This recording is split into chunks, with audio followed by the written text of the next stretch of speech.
What it do, flight crew? FTC. Flight team stand up! Hey man, we have NBA's most embarrassing moments. Let's see who got caught slipping. It was on Shaq and the Fool. It's not called Shaq and the Fool, but it's just the most embarrassing moments. You get it. Now throughout NBA history, there's been plenty of embarrassing Probably moments. won't see Steph Curry on here, which is a good thing. Now with the Boston Celtics continuing to trend to this day, one of their all-time greats of recent decades, Paul Pierce, not only helped stamp the team as one of the best in the early 2000s, but he also had an embarrassing moment that's probably shitty booty Paul Pierce. The 2008 NBA Finals against the... That's crazy, man. That man, he came out and eventually said back that he had, lied and faked a knee injury, bro. Like, boy, you should have kept that to yourself. No cap. Man, like, imagine you not knowing how to eat proper before a game and you're a professional and you gotta just, come on, man. You gotta do better, man. Lakers, Paul appeared to be hurt under the basket. He was eventually helped off the court by his teammates, leading him to the back, where he was eventually wheelchaired out. Many thought because of all this effort being taken, the injury was pretty serious. The look on Paul's face after this apparent injury and instant aid from medical staff and teammates made it look like an emergency situation. But not long after leaving what seemed like a season-ending injury, Paul got an ovation from the Boston crowd as he came sprinting back out and helped lead the Celtics to a 98-88 win. Many insiders over the last decade believed that there was a part of the story missing because the severity of the injury combined with him running back out. This year on ESPN, right before Game 3 of the 2019 NBA Finals, it was the 11-year anniversary of that specific wheelchair game, and when it was brought up, Paul Pierce said, "I have a confession to make. I just had to go to the bathroom." Like, bro, who says that? Into the wheelchair for the bathroom, Paul said, "Something went down. I had to clean up. Enough said." Paul Pierce dookied on himself, dude. After the guys clowned on him for a bit, and the millions of people watching the finals had seen Pierce admit his confession, Pierce tweeted out and said, "Sorry to bust y'all haters' bubbles, but the only pooping I did July 5th, 2008 was on the Lakers. Hashtag fact, hashtag haters gonna hate." Nasty now, to no one's surprise, J.R. Smith makes this list, as he's constantly done questionable things throughout his career, and these embarrassing moments definitely play a factor as to why he's not on an NBA team today. Back in 2014, when J.R. still played for the Knicks, there was a time when he became one of the league trolls. J.R. went as far as beginning to troll players on the other team by untying their shoes when a teammate of theirs was shooting free throws. J.R.'s first successful attempt was when the Knicks played the Mavericks, and J.R. untied Sean Marion's shoe during a free throw by Dirk Nowitzki. This wasn't specifically against the rules, but JR is a one-of-a-kind, so of course he's going to be the one to do this. Now the NBA warned Smith not to do that anymore, but just 3 days later in a game against the Pistons, JR decided to try and untie Greg Monroe's shoe, but came up unsuccessful when Greg realized what he was doing. A lot of people publicly criticized Smith for doing this, as it really made no sense at all. He obviously wasn't going to get away with it, and shortly after the second incident, Smith was fined a ridiculous $50,000 for untying 50 racks for untying shoes. So childish, man. Like, grow the fuck up, Smith. Untying shoes deal when he said, "I've always said I don't condone things that I..." Why is he on the NBA team this year, though? I'm not happy about this. He was warned. He comes back and he makes the same mistake. It's not right. I just got the information. I'm going to address it Thursday when he comes in here for work. It's unacceptable. It really is. It's unprofessional. That's the only word I can use. You can't do that. You just cannot do that. At the end of the day, he's got to grow up. These things have got to stop. Now, J.R. Smith addressed the issue on Twitter saying, "Huge apologies to my team, to the league, and most of all, you the fans." J.R. sat down with an interview with the Bleacher Report where they discussed many topics, and one question asked was if he cares about the fines, and he said, "I do care about the fines because it's a loss of money, but other than that, I like to have fun. I would do the shoelace thing again if there wasn't a fine, but now that I'm in my 10th year in the NBA, I take the game more seriously than I did when I was in my first 5 or 6. Now, if you know J.R. Smith, it also comes as no surprise that he kept up his ridiculous antics throughout his entire career. Early in the 2016 season, J.R. and the Cavaliers were playing an away game against the Bucks, and with J.R. Smith in the game, he was supposed to play defense, but instead saw no friend on the opposing team and decided to dap him up. During that second quarter, the Cavaliers down 51-50, J.R. walked over to Jason Terry, and as he distracted him, it shook up the entire Cavaliers team, and JR's guy to defend was left wide open for a dunk. The team was immediately confused. Although JR's defense wasn't the reason the Bucks won 118-101, after the game, JR spoke with reporters who obviously asked him about the situation, and he said, "I don't even remember that. My bad.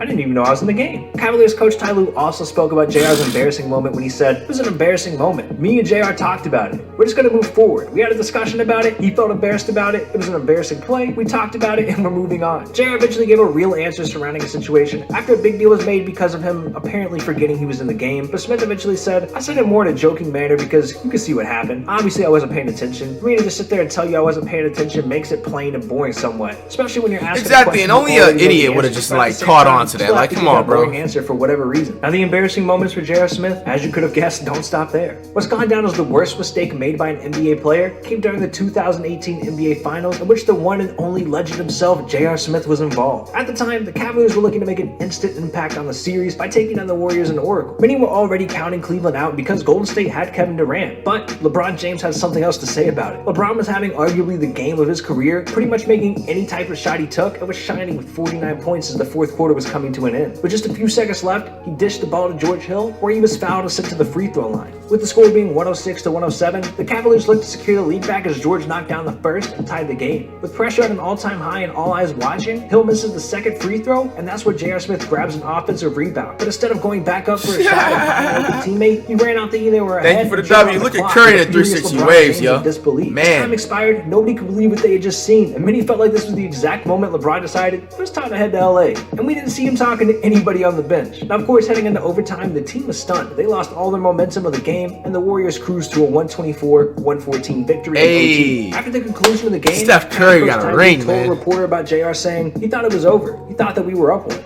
J.R. Smith gave many answers about it, some saying that he thought they were up, some saying that he didn't know. And so during LeBron's post-game press conference, a reporter asked him if J.R. thought they were up one. LeBron said, "How do I know that?" And then the reporter asked if he discussed anything with J.R., and LeBron said no. They asked me if I talked to J.R. about it. I said no already. I knew it was a time game. We were down one. George Hill went up. He made the first one. We got the offensive rebound. You know, I thought we were all aware what was going on. That's my view. I don't know what J.R. was thinking. I don't know what question you're trying to ask me. The reporters continued to ask LeBron about this until he just pretty much walked out of the interview. It was then later reported that LeBron broke his hand after game one in the locker room punching a blackboard, which is why he didn't have patience with the media. Imagine punching a wall. Come on, LeBron, you punched a wall over losing a basketball game, bro. Bro, if I'm getting paid to play basketball, bro, fuck out of here. Imagine me crying, imagine me punching a wall, bro. After Kevin Durant got injured in the finals and eventually left for Brooklyn. Obviously, Klay Thompson got hurt. Grown man, LeBron, you got a family, bro, you gotta be careful with that Steph Curry also got injured, sending Golden State instantly to the bottom of the league. Now, despite a one-of-a-kind player like Steph suffering many injuries during his career, look at that cheater. Many embarrassing moments. He sound his hand on purpose. That came last season. On January 2019, in a game against the Lakers, Curry had an embarrassing moment when he was going up for a dunk that he never attempted before. Late in the third quarter, with the Warriors up 107-71, Curry stole a pass from Kyle Kuzma and had a wide-open fast break. And as he was about to elevate, he slipped under the rim and lost the ball. Yeah, but he played it off cool. It's all good. He makes his three. Recovered the loose ball and gave it right back to Steph as he was wide open for a corner three. On any other given night, this is a shot that Steph would love to take, but unfortunately, he made the situation even worse this time by airballing it. After the game, Curry spoke to reporters about his slip-up and said, "I have no idea. A kid walked into a candy store with the whole half court empty. I was going to try something real nice. I hadn't tried before. The Lord wouldn't let me do it." Warriors coach Steve Kerr also spoke about the slip, saying, "It's a real one, man, you know? Only legends speak like that, bro. Steph's dunks? Players that try too hard or just try hard, they have paragraphs on top of paragraphs on the reason what happened or whatever." He's had a pretty good run so far. Curry made it short and simple. It happened at some point. We all have our embarrassing moments in this league if you play long enough. Now, despite Lance Stephenson no longer being in the NBA, the effect that he's had on the league with his ridiculous antics will live on forever. You could argue that a moment back in 2013 is what made him so famous across social media during a critical playoff series. At the time, Lance was with the Indiana Pacers and they were going up against the stacked Miami Heat. Bro, what type of haircut does Lance got, bro? Finals. LeBron and Lance were going at it all series, causing headlines, and ironically enough, Paul George was the star of Indiana at that time, but many were paying attention to Lance Stephenson. The main takeaway from this series was when Lance and LeBron both had their hands on their knees and Lance started blowing into LeBron's ear during Game 5. This was something that many people questioned as it was just a ridiculous way of trying to affect arguably the best player in the world at that time, and it continued to be a meme over 6 years later. However, back in 2018, Lance sat down for an interview with The Score where he explained why he blew into LeBron's ear back in the day. Stevenson said, "I don't regret it, but sometimes I look at it like, why did I do that? What made me do that? I was really trying to get him mad, like really trying to win the game, trying to get him like unfocused. I was trying anything. For you to do something to somebody and they don't respond, they just keep continuing and playing hard, and it's like, yo, how do I get in this guy's head? I was just trying to. You're not supposed to focus on getting in their head. You get your skills up, man. To see what that brings. Just come on, man. Imagine not being able to lock down LeBron. Lance, you're younger than him. To get on board. After Lance was dealt to the Lakers, the two of him and LeBron. Then he went to bandwagon and D-Ride LeBron. But they never really talked about the situation that made the duo so popular back in 2013. Now with LeBron James joined forces because you couldn't beat him. Sad. Players in the NBA today, as well as one of the oldest as he's turning 35 in late December. Now, Despite his age, LeBron's game hasn't had many flaws over the years, and he's still argued as a top player in the league each season, but a pretty ridiculous and embarrassing situation came recently. Over the last few seasons, many have felt that LeBron should just pull a Kobe and just go bald, just shave it off. His hair has been spotted having issues time and time again. At the beginning of the 2019 season, LeBron apparently had hair plugs and other hair surgeries to repair his lost hair. And in late October, during a game between the Lakers and the Jazz at Staples Center, his hair started to fall out mid-game underneath the game while the Lakers were shooting free throws.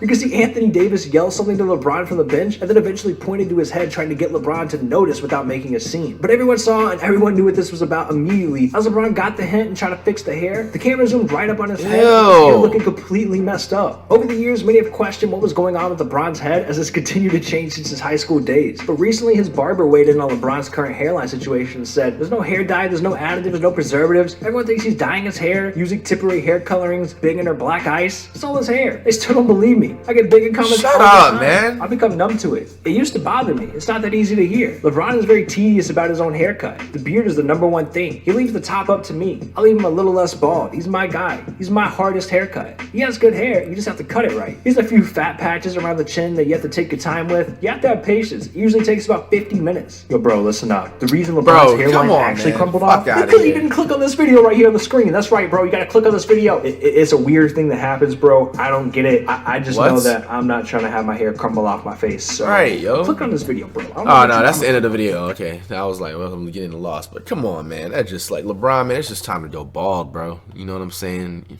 You're an old head now, man. Some days is over of having hair. You just got to accept it.